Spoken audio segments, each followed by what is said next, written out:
In today's video, I'm going to teach you generate boilerplate and scaffold projects instantly with Cursor.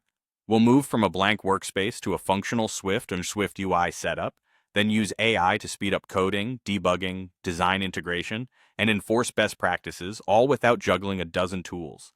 Start by using Cursor's chat or inline features to create your foundation. Instead of wiring up folders and boilerplate by hand, place your cursor in a new file or an empty project area and open the inline command with cmd plus k or Ctrl plus K. Ask for exactly what you want. For example, say, create a welcome screen with the centered title Hello World and a button. Cursor will generate the Swift or SwiftUI components, organize the structure, and apply sensible styling. If the first pass isn't perfect, refine your prompt and run the inline edit again. Small specific instructions lead to quick, accurate iterations. As you begin coding, lean on smart completion and modification.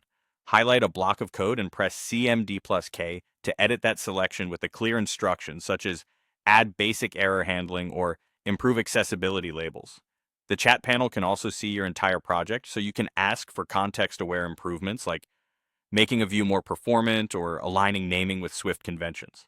Keep your prompts direct and include constraints such as prefer SwiftUI or avoid third-party dependencies to get results that fit your project.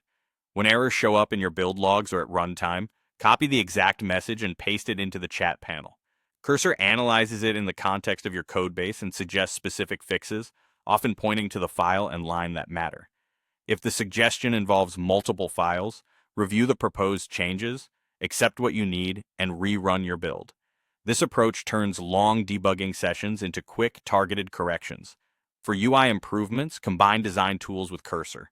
Generate a visual using an AI design tool, then bring that reference into Cursor and ask it to implement the layout in SwiftUI. Describe key elements like typography, spacing, and color usage. Cursor translates those visuals into working components, helping you bridge the gap between design intent and production code. Finally, define cursor rules to guide every response.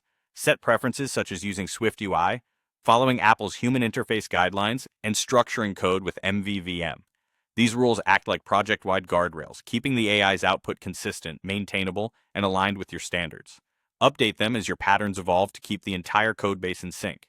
That's the workflow. Scaffold instantly, iterate with smart edits, debug with context, bring designs to life, and lock in best practices with rules.